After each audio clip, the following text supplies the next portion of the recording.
Guys welcome back to my YouTube channel commerce stream by MD Shadan. Guys जैसा कि आप सभी को पता है हम क्लास 12th मैक्रो इकोनॉमिक्स कर रहे हैं, उसमें हम थर्ड चैप्टर कर रहे थे that is national income and related aggregates. Guys last की वीडियो में हमने जो नेशनल इनकम के जो बेसिक कॉन्सेप्ट हैं, ठीक है, या फिर नेशनल इनकम को कैलकुलेट करने से रिलेटेड जो इंपॉर्टेंट टर्म्स होती हैं उनके बारे में हमने डिस्कस किया था। जैसे जब हमने नेशनल इनकम के बारे में बात किया था तो हमने बताया था कि नेशनल इनकम का मतलब होता है national income is the some total of all the factors income earned bye normal resident of a country during a year. यानी एक साल के अंदर, ठीक है, नॉर्मल रेजिडेंट के द्वारा जो भी फैक्टर इनकम अर्न किए जाते हैं, ठीक है, या कमाई जाती हैं, उनका जो सम होता है, जो सम टोटल होता है, उसी को नेशनल इनकम कहते हैं। तो गाइज इस डेफिनेशन में दो टर्मिनोलॉजी आपको मैंने सिखाया था जो निकल के आ रही थी। एक तो फैक्टर इनकम क्या होती है, दूसरा नॉर्मल रेजिडेंट क्या होता है, इसके बारे में हमने पढ़ा था। फिर इसके बाद हमने डोमेस्टिक टेरिटरी के बारे में पढ़ा था, ठीक है। तो इसका मतलब ये हुआ कि नेशनल इनकम को कैलकुलेट करने से रिलेटेड या फिर नेशनल इनकम के चैप्टर को अच्छे से समझने से रिलेटेड जो भी इंपॉर्टेंट कॉन्सेप्ट होते हैं, जो भी इंपॉर्टेंट टर्मिनोलॉजी होती है, उसके बारे में हमने डिस्कस किया था। तो गाइज आज के इस वीडियो में, ठीक है, और भी टर्मिनोलॉजी और भी जो बेसिक इंपॉर्टेंट कॉन्सेप्ट हैं उसके बारे में डिस्कस करेंगे। और जो नेशनल इनकम के जो एग्रीगेट होते हैं, 8 एग्रीगेट्स होते हैं, उनके बारे में समझेंगे कि वो 8 एग्रीगेट हैं क्या, कैसे बनते हैं, उनके बीच में क्या रिलेशनशिप होता है, वो सारी चीज़ें आज की इस वीडियो में हम डिस्कस करेंगे। तो गाइस प्लीज़ बहुत ही पेशेंस हो करके आज की मेरी इस वीडियो को देखिए। और गाइस मैं उम्मीद करता हूँ कि लास्ट वीडियो मेरी आप देख करके ही इस वीडियो को देख रहे होंगे, तब जाके आपको बहुत अच्छे से समझ में आएगा। क्योंकि लास्ट का जो वीडियो था और जो आज ही मैं वीडियो बना रहा हूँ, ये दोनों आपस में क्या है, इंटरकनेक्टेड है, ठीक है। तो आइए सबसे पहले आज समझते हैं इस वीडियो में एक नया concept that is net factor income from abroad. यानी net factor income from abroad क्या होता है। तो सबसे पहले हम इसको समझते हैं एक डायग्राम से, ठीक है। जैसे मान लो ये देखो एक डायग्राम है, बहुत अच्छे से आपको समझ में आएगा। इस डायग्राम को आप ध्यान से देखिए। जैसे मान लो ये हमारा इंडिया है, ठीक है। अब जो हमारा इंडिया है, अब हमारे इंडिया में बहुत सारे ऐसे पर्सन्स हैं जो नॉन रेजिडेंट हैं, यानी जो फॉरेनर हैं, वो आके इंडिया में रहते हैं और बहुत सारी फैक्टर इनकम को जनरेट करते हैं। जैसे मान लो यहाँ देखो, ये जो इंडिया का मैप दिख रहा है, इसमें मैंने 3 इंसान को बनाया है। एक मान लो एक इंसान ये है, और एक इंसान ये है, और एक इंसान ये है, ठीक है। अब ये तीनों मान लीजिए क्या है, नॉन रेजिडेंट है, यानी फॉरेनर हैं और ये भारत में रहते हैं। तो अगर ये भारत में रहते हैं तो ये भी क्या करते हैं, कुछ फैक्टर इनकम अर्न करते हैं। भाई जैसे मान लो ये पहला इंसान है, ठीक है, मान लो इसकी कोई प्रॉपर्टी है इंडिया में, तो उस प्रॉपर्टी से इसको रेंट मिल रहा होगा, और रेंट किसका पार्ट होता है, फैक्टर इनकम का पार्ट होता है। दूसरा इंसान है, मान लो वो अपनी इंडिया में एज अ लेबर सर्विस दे रहा है, तो उसको वेजेस का पेमेंट किया जाएगा, तो वेजेस भी क्या है, फैक्टर इनकम है। तीसरा इंसान जो है, मान लो इसमें कोई तीसरा इंसान है, ठीक है, वो अपना कैपिटल किसी को दे दिया है, तो उस कैपिटल पर उसको इंटरेस्ट मिलेगा। तो कहने का मतलब हमारे इंडिया में जितने भी नॉन रेजिडेंट होते हैं, नॉन रेजिडेंट का मतलब जितने भी फॉरेनर्स होते हैं, वो यहाँ आते हैं और अपनी फैक्टर सर्विसेज प्रोवाइड करते हैं, और उनकी फैक्टर सर्विसेज के प्रोवाइड करने के बदले में उनको फैक्टर इनकम का पेमेंट किया जाता है, ठीक है। जैसे मान लो हमारे इंडिया में जितने भी नॉन रेजिडेंट हैं, ठीक है, उन्होंने ये तीनों, मान लीजिए 2 लोग हैं, ये दोनों अपनी फैक्टर सर्विसेज दिए और उनको इसके बदले में फैक्टर इनकम का पेमेंट किया जाता है। मान लो इनको पेमेंट किया गया 800 रुपया। कितना पेमेंट किया गया, 800 रुपया। तो एक बात सुनो ध्यान से, अब ये जो फॉरेनर हैं, यानी कि जो नॉन रेजिडेंट हैं, ये जो 800 रुपया फैक्टर इनकम अर्न किए, ठीक है, ये फैक्टर इनकम कहाँ लेकर के जाते हैं, अपने देश लेकर के जाते हैं। इंडिया से कहाँ लेकर के जाएंगे, अपने देश लेकर के जाएंगे। तो इस टर्मिनोलॉजी को बोला जाता है फैक्टर इनकम टू अब्रॉड। टू क्यों बोला जाता है, क्योंकि ये इनकम हम भेज रहे हैं कहाँ पे, विदेश में भेज रहे हैं, तो इसको बोलते हैं फैक्टर इनकम टू अब्रॉड, या जिसको शॉर्ट में फीटा कहा जाता है, ठीक है, FITA है, FITA, factor income to abroad, ठीक है। समझ में आ गया, फिर से समझा रहा हूँ। हमारे इंडिया में जितने भी नॉन रेजिडेंट रहते हैं, नॉन रेजिडेंट का मतलब जो फॉरेनर होते हैं, वो अपनी फैक्टर सर्विसेज प्रोवाइड करते हैं, और अपनी फैक्टर सर्विसेज प्रोवाइड करने के बदले में हम उन्हें क्या करते हैं, फैक्टर पेमेंट करते हैं।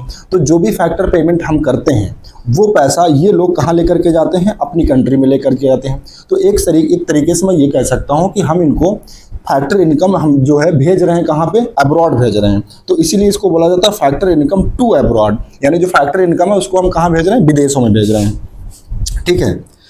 इसके बाद सेकंड, अब जैसे मान लो ये जो पॉइंट है, ये जो एरिया आपको दिख रहा है, मान लो ये रेस्ट ऑफ द वर्ल्ड है। रेस्ट ऑफ द वर्ल्ड का मतलब भारत को छोड़ करके जो अदर कंट्री है, जो बाकी की दुनिया है।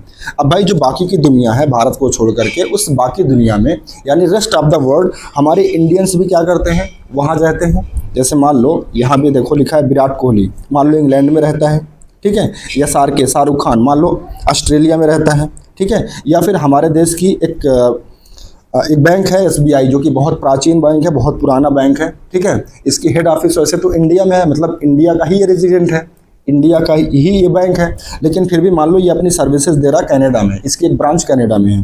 तो ये लोग भी क्या कर रहे हैं, यानी कि हमारे जो इंडियंस हैं, जो नॉर्मल रेजिडेंट हैं, ये फॉरेन में रहते हैं और फॉरेन में अपनी फैक्टर सर्विसेज देते हैं। तो उस फैक्टर सर्विसेज के बदले उन्हें भी क्या मिलता है, फैक्टर पेमेंट उनको रिसीव होता है, ठीक है। जैसे मान लीजिए विराट कोहली है, ये गए इंग्लैंड, वहाँ पे मैच खेले, मतलब अपनी सर्विस दी है, तो वहाँ से उनको कुछ फैक्टर इनकम मिली, कुछ पैसा मिला, ठीक है।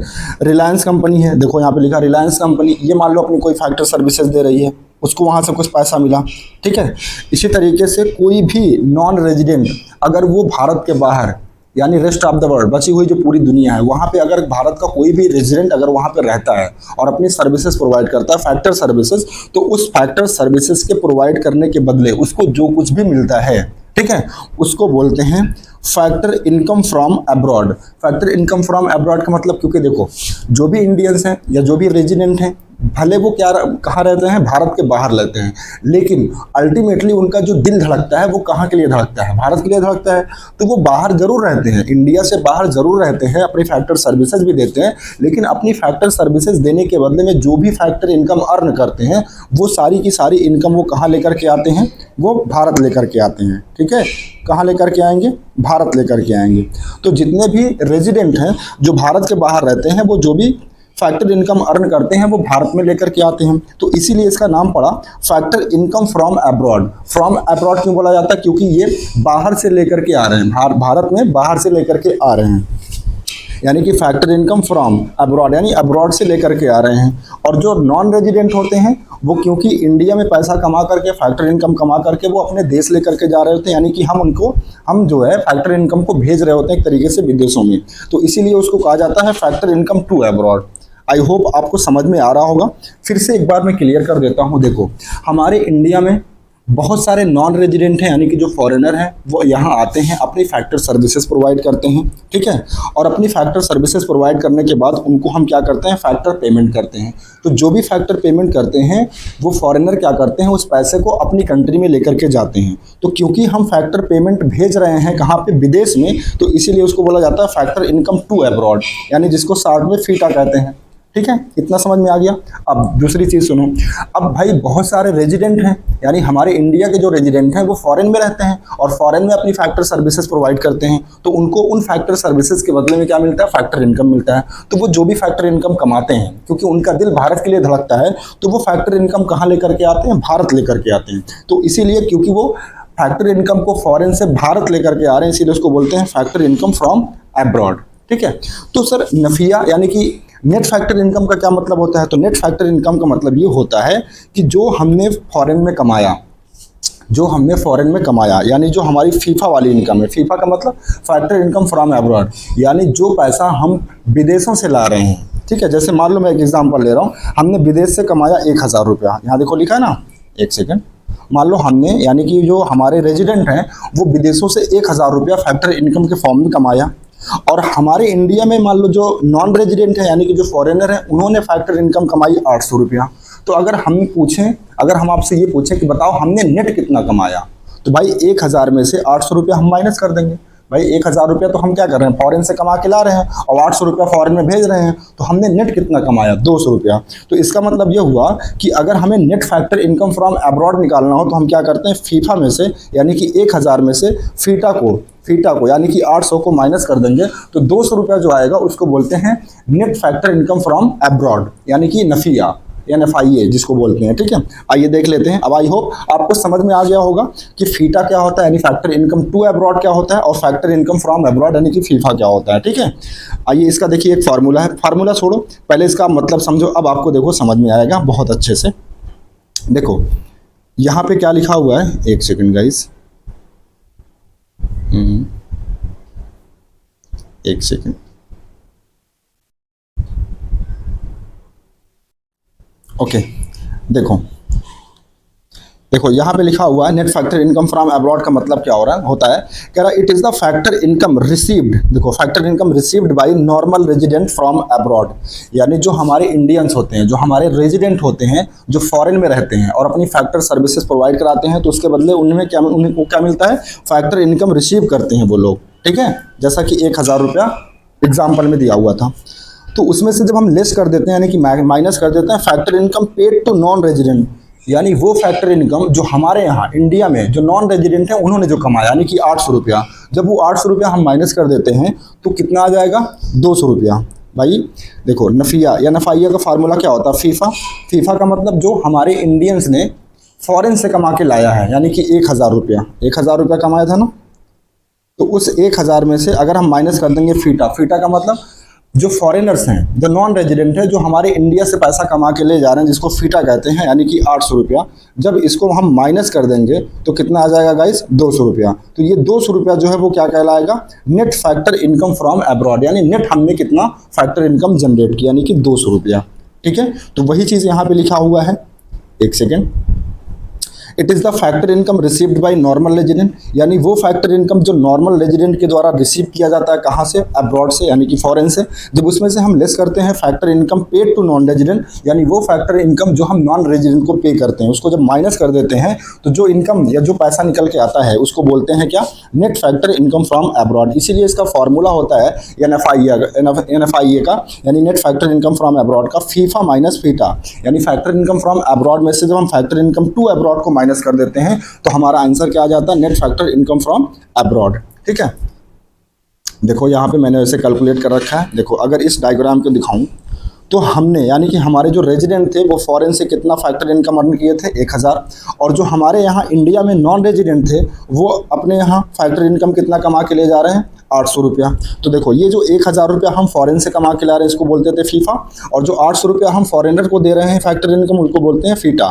तो अगर हम फीफा में से फीटा को माइनस कर दें तो क्या आ जाएगा, net factor income from abroad, यानी नफिया। देखो NFIA का फार्मूला होता है फीफा माइनस फीटा। देखो हमारे इंडियंस ने कितना कमाया था फैक्टर इनकम फॉरेन से, 1,000 रुपया, जो कि फॉरेन से लाते हैं, और हम जो नॉन रेजिडेंट हमारे यहाँ कमाते हैं उनको कितना पे कर दिए थे, 800 रुपया। तो बचा कितना हमारे पास, नेट 200 रुपया। तो ये जो नेट हमारे पास 200 रुपया बच रहा है इसको बोलते हैं NFIA, यानी कि net factor income from abroad, ठीक है। आई होप अब आपको क्लियर हो गया होगा कि net factor income from abroad क्या होता है। इसके बाद यहाँ देखो लिखा कह रहा है इट इंक्लूड्स, इट इंक्लूड्स, इसमें क्या क्या, इसमें देखो 3 कंपोनेंट इंक्लूड होते हैं, लेकिन याद रखना इस तीनों कंपोनेंट को हम पढ़ेंगे, यहाँ लिखा ना study only after income method. हम इसके बाद जो 4th चैप्टर है that is computation of national income या फिर methods of calculating of national income, यानी कि 4th चैप्टर जब हम पढ़ेंगे तो उसकी डिटेल, ये जो कंपोनेंट है इसकी डिटेल हम वहाँ पर पढ़ेंगे। फिलहाल अभी से आप इतना जानिए कि जो फैक्टर इनकम फ्रॉम अब्रॉड होता है इसमें 3 चीज़ें इंक्लूड होती हैं। एक तो नेट कॉम्पनसेशन ऑफ एम्प्लॉय, ठीक है, जिसको वेजेस कहते हैं। दूसरा net income from property and entrepreneur, जिसमें आपका रेंट और प्रॉफिट आ जाता है, ठीक है। और थर्ड होता है net retained earning of resident, net retained earning of resident companies abroad, यानी कभी कभी क्या होता है कि कुछ पैसा हम रिटेन करके रखते हैं, ठीक है। तो ये 3 कंपोनेंट होते हैं किसके, नफिया के। नफिया मतलब NFIA, यानी कि net factor income from abroad के, और इसकी डिटेल्ड स्टडी हम कहाँ करेंगे, इनकम मेथड से जब हम नेशनल इनकम कैलकुलेट करना सीखेंगे तो वहाँ पढ़ेंगे। तो अभी के लिए आप टेंशन ना लीजिए, डोंट वरी, मैं आगे के चैप्टर में इसको बहुत अच्छे से समझाऊंगा। तो फिलहाल मेरे कहने का मतलब ये है, मुझे बस यहाँ ये समझाना था कि net factor income from abroad क्या होता है। आई होप आपने समझ लिया होगा अच्छे से, ठीक है। आइए इसके बाद एक दूसरा कॉन्सेप्ट समझते हैं, that is concept of factor cost and market price, यानी फैक्टर कॉस्ट और मार्केट प्राइस के बीच में क्या रिलेशन होता है या फिर इनका मतलब क्या होता है, ठीक है। तो सबसे पहले हम समझते हैं meaning of factor cost. Factor cost का मतलब क्या होता है, ठीक है। सबसे पहले हम इसका एग्जांपल समझते हैं, फिर आपको हम जो डेफिनेशन लिखा उसको सुनाते हैं, समझाते हैं, ठीक है।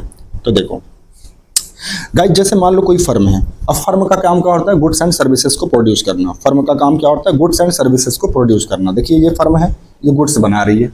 अब आपको मैंने बहुत पहले बताया था, ठीक है, कि जो गुड्स एंड सर्विसेज बनाए जाते हैं तो जो गुड्स एंड सर्विसेज बनाए जाते हैं किसी फर्म के द्वारा, वो बनाए जाते हैं फैक्टर ऑफ प्रोडक्शन की हेल्प से। ठीक है, जैसे मैंने आपको बताया था ना कि किसी भी चीज़ को प्रोडक्शन, किसी भी चीज़ का अगर प्रोडक्शन करना हो तो उसके लिए हमें क्या रिक्वायर होता है, फैक्टर ऑफ प्रोडक्शन रिक्वायर होता है, लैंड, लेबर, कैपिटल, एंटरप्रेन्योर। तो उसकी हेल्प से हम किसी भी गुड्स एंड सर्विसेज को बनाते हैं। तो मान लो ये कोई फर्म है, वो गुड्स को बना रही है, ठीक है। तो अब इस गुड्स को बनाने के लिए मान लीजिए उसने क्या किया होगा, किसी से लैंड लिया होगा, ठीक है। तो उस लैंड पे उसने क्या दिया होगा, रेंट पे किया होगा। जैसे मान लो उसने रेंट पे किया 25 रुपया, ठीक है। और फिर मान लीजिए उसने गुड्स को प्रोड्यूस करने में किसी लेबर को हायर किया होगा, ठीक है। तो उस लेबर को क्या पेमेंट करना पड़ता है, वेजेस पेमेंट करना पड़ता है। मान लो 30 रुपीज़ जो है वेजेस की पेमेंट की गई। फिर मान लीजिए उसने फर्म ने किसी से कैपिटल लिया था, ठीक है। तो उस कैपिटल पर फर्म को क्या देना पड़ता है, इंटरेस्ट देना पड़ता है। मान लो 25 रुपया इंटरेस्ट देना पड़ा। या फिर मान लो जो चौथा फैक्टर होता है दैट इज एंटरप्रेन्योर। मान लो फर्म ने किसी से एंटरप्रेन्योर की सर्विस ले रही है, ठीक है। तो उसको क्या पे करना पड़ेगा, प्रॉफिट। मान लो 20 रुपया उसको प्रॉफिट पे किया गया। इसका मतलब ये हुआ कि किसी भी गुड्स एंड सर्विसेज को बनाने के लिए हमें फैक्टर ऑफ प्रोडक्शन की रिक्वायरमेंट होती है। और उस फैक्टर ऑफ प्रोडक्शन को जब हम यूज़ करते हैं, यानी अगर हम फैक्टर सर्विसेज लेते हैं किससे, हाउस होल्ड से, तो क्योंकि फैक्टर ऑफ प्रोडक्शन के जो ओनर होते हैं वो हाउस होल्ड होते हैं, तो उन्हें क्या करना पड़ता है, फैक्टर पेमेंट करना पड़ता है। जैसे कि हमने यहाँ पे देखो रेंट की पेमेंट किया 25 रुपया, वेजेस की पेमेंट किया 30 रुपीज़, और इंटरेस्ट का पेमेंट किया 25, और प्रॉफिट का पेमेंट किया कितना, 20। तो अगर मैं आपसे ये बात करूं कि टोटल पेमेंट, मान लो हमने गुड्स एंड सर्विसेज बनाया और उसको बनाने में हमने total payment, total factor services के बदले में जो हमने टोटल फैक्टर पेमेंट किया है वो कितना किया, तो आप कहोगे सर 100। तो अब इसी बात को मैं दूसरे तरीके से कह सकता हूं, वो क्या, कि अगर मैं आपसे ये पूछूं कि बताओ जो फर्म है वो जिस भी गुड्स को बना रही है उसको बनाने में उसका टोटल खर्चा कितना आ रहा है। अगर किसी भी गुड्स को बनाने में फैक्टर सर्विसेज की हेल्प हम लेते हैं तो उसके बदले में हम फैक्टर पेमेंट करते हैं। तो भाई अगर इस फर्म ने फैक्टर पेमेंट कितना पेमेंट किया हो, टोटल 100 रुपया, तो अगर मैं आपसे पूछूं कि बताओ एक प्रोडक्ट को बनाने में फर्म की कितनी total cost I, what is the cost, what is the cost, ठीक है। तो आप क्या कहोगे, सर 100 रुपया, क्योंकि जो भी गुड्स एंड सर्विसेज हम बना रहे हैं उसको बनाने के लिए हम फैक्टर ऑफ प्रोडक्शन यूज़ कर रहे हैं, यानी कि फैक्टर सर्विसेज अवेल कर रहे हैं, और उस फैक्टर सर्विसेज के बदले हमें क्या करना पड़ता है, फैक्टर पेमेंट करना पड़ता है। तो जो भी फैक्टर पेमेंट हम करते हैं ना, उसी को हम क्या बोलते हैं, फैक्टर कॉस्ट बोलते हैं। तो इसका मतलब ये जो 100 रुपया हमने पेमेंट किया, हमने का मतलब फर्म ने, उसी को क्या बोला जाता है, फैक्टर कॉस्ट बोला जाता है। यानी ये गुड्स या फिर सर्विसेज को बनाने की क्या है, लागत है 100 रुपया, ठीक है। तो देखो यही चीज़ यहाँ पे लिखा हुआ है। अब मैं आपको रीड करके दिखाता हूँ, आपको समझ में आएगा। देखो इसमें लिखा हुआ है, it refers to amount paid to factor of production for their contribution in the production process. वही बात, यानी कि जो फर्म होती है, जो कंपनी होती है, ठीक है, जब वो किसी भी गुड्स एंड सर्विसेज को बनाती है तो उसको बनाने के लिए फैक्टर सर्विसेज अवेल करती है, और उस फैक्टर सर्विसेज के बदले में जो भी फैक्टर पेमेंट करती है उसी को क्या बोलते हैं, फैक्टर कॉस्ट बोलते हैं। जैसे कि जो एग्जाम्पल मैंने अभी आपको समझाया है ना, in the given example ₹100 is the factor cost, यानी इस एग्जाम्पल में ये जो 100 रुपया आया था खर्चा, यही क्या है, फैक्टर कॉस्ट है। तो आई होप आपको समझ में आ गया होगा कि फैक्टर कॉस्ट क्या चीज़ होती है, ठीक है। इसके बाद एक और टर्मिनोलॉजी आपको हम समझाते हैं, that is indirect tax. Meaning of indirect tax क्यों समझाते हैं, इसका लॉजिक भी अभी आपको बता रहे हैं। तो सबसे पहले इनडायरेक्ट टैक्स का मतलब क्या होता है वो समझो। देखो इसको भी हम एक डायग्राम से समझते हैं। जैसे मान लो आपने भी क्या ये काम किया होगा, बहुत बार आप क्या करते हो, किसी भी रेस्टोरेंट में, मान लो ये कोई रेस्टोरेंट है, वहाँ पे आप जाते हो खाना खाने। तो आप जब खाना खाने जाते हो तो वहाँ पे आप कुछ ऑर्डर करते हो। जैसे मान लीजिए देखो ये आपने ऑर्डर किया, मान लो कोई सामान, वो था 1000 रुपये का, और कुछ आपने ऑर्डर किया उसकी कॉस्ट थी कितनी, 2000 रुपया, और आपने जी मान लीजिए कोई चीज़ खाने के लिए ऑर्डर किया, उसका जो कॉस्ट था वो 3000 रुपया था। तो अगर हम ये बात करें कि आपने जो भी खाने के लिए मंगाया उसकी टोटल कॉस्ट कितनी है, 6000 रुपया। तो जब आप बिल पेमेंट करने जाते हैं किसी भी रेस्टोरेंट में, तो आप देखते होंगे जो आपने खाया उसका पैसा तो आपको देना ही पड़ता है, साथ ही साथ आपको जीएसटी का भी पेमेंट करना पड़ता है, ठीक है। तो जैसे मान लो जीएसटी का पेमेंट आपने किया यहाँ पे 18%, जो भी खाना खाया उसकी जो लागत थी उसका 18% आप जीएसटी पे कर रहे हो। तो खाने की लागत कितनी थी, 6000 रुपया, और इसका 18% होता है 1080 रुपया, यानी आपको टोटल कितना पेमेंट करना पड़ेगा, 7080 रुपया। एक सेकेंड, 7080 रुपया पेमेंट करना पड़ेगा। अब मेरी बात समझो, ये जो जीएसटी का अमाउंट आपने पे किया 1080 रुपया, इसका क्या कॉन्सेप्ट है। देखो जो भी जीएसटी का अमाउंट होता है उसको पेमेंट किया जाता है किसको, जीएसटी का पैसा किसको पे किया जाता है, गवर्नमेंट को पे किया जाता है। तो गवर्नमेंट को पे करने की जो लाइबिलिटी होती है वो पता है रेस्टोरेंट वाले की होती है। गवर्नमेंट ने साफ साफ कह रखा होता है कि हम जो जीएसटी का पैसा होता है हम क्या करेंगे, वो किसी भी जो फर्म है, जो कंपनी है, हम उससे लेंगे, ठीक है, हम कस्टमर से नहीं लेंगे। तो यानी जो लाइबिलिटी होती है जीएसटी को पे करने की वो होती है किसकी, रेस्टोरेंट वाले की। यानी कि 1080 रुपया वो कौन पे करेगा, गवर्नमेंट को आप नहीं करेंगे, यानी कि कस्टमर नहीं करेगा, बल्कि कौन करेगा, रेस्टोरेंट वाला करेगा, यानी कि जो फर्म होती है वो करेगी। लेकिन ये जो जीएसटी का बर्डन होता है ये रेस्टोरेंट वाला क्या करता है, उसको शिफ्ट कर देता है आपके ऊपर, ठीक है। ये रेस्टोरेंट वाला वो क्या करेगा, इसको आपके ऊपर शिफ्ट कर देगा। यानी जो खाना आपने खाया उसकी लागत कितनी थी, लागत तो उसकी अगर आप देखो उसकी लागत थी कितना, 6000 रुपया, और जो 1080 रुपया जीएसटी का पैसा हुआ वो भी शिफ्ट कर दिया जाता है किसके ऊपर, कस्टमर के ऊपर। यानी जीएसटी का जो बर्डन होता है ना वो अल्टीमेटली किसके ऊपर आता है, कस्टमर के ऊपर आता है। तो ये 1080 रुपया पता कौन पे करता है, कस्टमर, यानी कि आप पे करते हैं किसको, रेस्टोरेंट वाले को। अब देखो ध्यान से ये चैन समझिए, तो जो जीएसटी का पैसा होता है वो पे कौन करता है, कस्टमर, यानी बर्डन किसके ऊपर आता है, कस्टमर के ऊपर। तो ये 1000 रुपया रेस्टोरेंट वाले को पे कर देगा, और फिर रेस्टोरेंट वाला क्या करता है, इस 1080 रुपये को गवर्नमेंट को पे करता है। यानी जो जीएसटी का पैसा होता है वो गवर्नमेंट तक तो जाता है, ठीक है, और पे कौन करता है, लाइबिलिटी किसकी होती है, जो रेस्टोरेंट वाला होता है, यानी जो फर्म होती है, लेकिन वो इनडायरेक्टली पे करती है। यानी जो जीएसटी का जो बर्डन होता है वो क्या होता है, वो किसके ऊपर जाता है, कस्टमर के ऊपर। यानी वो पैसा हम पहले कस्टमर से लेते हैं, और जब कस्टमर वो पैसा हमको देता है फिर हम उसको गवर्नमेंट को देते हैं। यानी गवर्नमेंट को हम अपनी जेब से डायरेक्टली नहीं देते, रेस्टोरेंट वाला या कोई भी फर्म अपनी जेब से वो पैसा डायरेक्टली गवर्नमेंट को नहीं देती। जो भी टैक्स का पैसा होता है, जो भी जीएसटी का पैसा होता है, पहले वो लिया किससे जाता है, कस्टमर से, देन वो किसको दिया जाता है, गवर्नमेंट को। तो इसीलिए इसको इनडायरेक्ट क्यों कहते हैं, क्योंकि ये पहले हम आपसे ले रहे हैं, आपसे लेने के बाद देन हम क्या कर रहे हैं, गवर्नमेंट को दे रहे हैं। तो इसीलिए इसको इनडायरेक्ट टैक्स कहा जाता है। और एक टैक्स होता है डायरेक्ट टैक्स, उसमें क्या होता है, जो बर्डन होता है और जो लाइबिलिटी होती है वो ऑन द सेम पर्सन होता है। यानी कि अगर मान लो आपकी इनकम है, आपने कमाया, तो आपके ऊपर वो टैक्स लगेगा भी, इम्पोज भी आपके ऊपर होगा, और आपको ही पे करना होता है। लेकिन यहाँ ऐसा नहीं है, इनडायरेक्ट टैक्स में क्या होता है, बर्डन किसी और के ऊपर होता है और पे करने की लाइबिलिटी किसी और की होती है। बर्डन कस्टमर के ऊपर होता है और पे कौन करता है, फर्म, यानी कि जो रेस्टोरेंट होता है, ठीक है, वो लोग पे करते हैं। तो इसीलिए इसको क्या बोलते हैं, इनडायरेक्ट टैक्स बोलते हैं, ठीक है। अब इसका कॉन्सेप्ट, ये इनडायरेक्ट टैक्स मैंने क्यों पढ़ाया, अच्छा पहले मैं इसको रीड कर देता हूँ। देखो मीनिंग ऑफ इनडायरेक्ट टैक्स, इसमें करा those taxes where liability to pay, यानी पे करने की जो जिम्मेदारी है, and burden of tax on to different person, वो दो डिफरेंट पर्सन होते हैं। आपने देखा एग्जांपल में कि जो लाइबिलिटी थी पे करने की इनडायरेक्ट टैक्स की, वो किसकी थी, रेस्टोरेंट वाले की, लेकिन उसका बर्डन अल्टीमेटली किसके ऊपर आया था, कस्टमर के ऊपर। तो एक हो गया देखो रेस्टोरेंट वाला यानी कि फर्म, और दूसरा कस्टमर। तो दो अलग अलग पर्सनालिटी है, दो अलग अलग पर्सन है, यानी बर्डन किसी और के ऊपर आता है, और उसकी जो लाइबिलिटी है गवर्नमेंट तक पे करने वाली वो किसी और की होती है, फर्म की होती है, जबकि उसका बर्डन किसके ऊपर पड़ता है, कस्टमर के ऊपर। इसीलिए इसको इनडायरेक्ट टैक्स कहते हैं। और ये जो जीएसटी होता है, अगर इसके एग्जांपल की बात करें तो जीएसटी आपका कौन सा टैक्स होता है, इनडायरेक्ट टैक्स होता है, ठीक है। अब ये चीज़ मैं आपको क्यों समझाया, देखो क्योंकि इसके बाद मुझे आपको समझाना है मार्केट प्राइस। तो अगर मैं आपको इनडायरेक्ट टैक्स के बारे में ना समझाता तो शायद आपको थोड़ा सा प्रॉब्लम हो सकती थी मार्केट प्राइस को समझने में, लेकिन अब कोई प्रॉब्लम नहीं होगी। देखो मार्केट प्राइस का मतलब क्या होता है, मीनिंग ऑफ मार्केट प्राइस, इसको भी सबसे पहले हम एग्जांपल से समझते हैं, फिर आपको हम जो लिखा है उसको तो रीड करके सुनाएंगे ही, ठीक है। देखो एक सेकेंड, देखो मार्केट प्राइस का मतलब होता है, मैंने बताया ना कि कोई भी फर्म होती है तो जो भी गुड्स एंड सर्विसेज वो प्रोड्यूस करती है उसके लिए उसको फैक्टर ऑफ प्रोडक्शन चाहिए, यानी इसकी फैक्टर सर्विसेज चाहिए, और उस फैक्टर सर्विसेज के बदले में वो जो भी फैक्टर पेमेंट करती है उसको क्या बोलते हैं, फैक्टर कॉस्ट बोलते हैं। जैसा कि पिछले एग्जाम्पल में कितना आई थी, 100।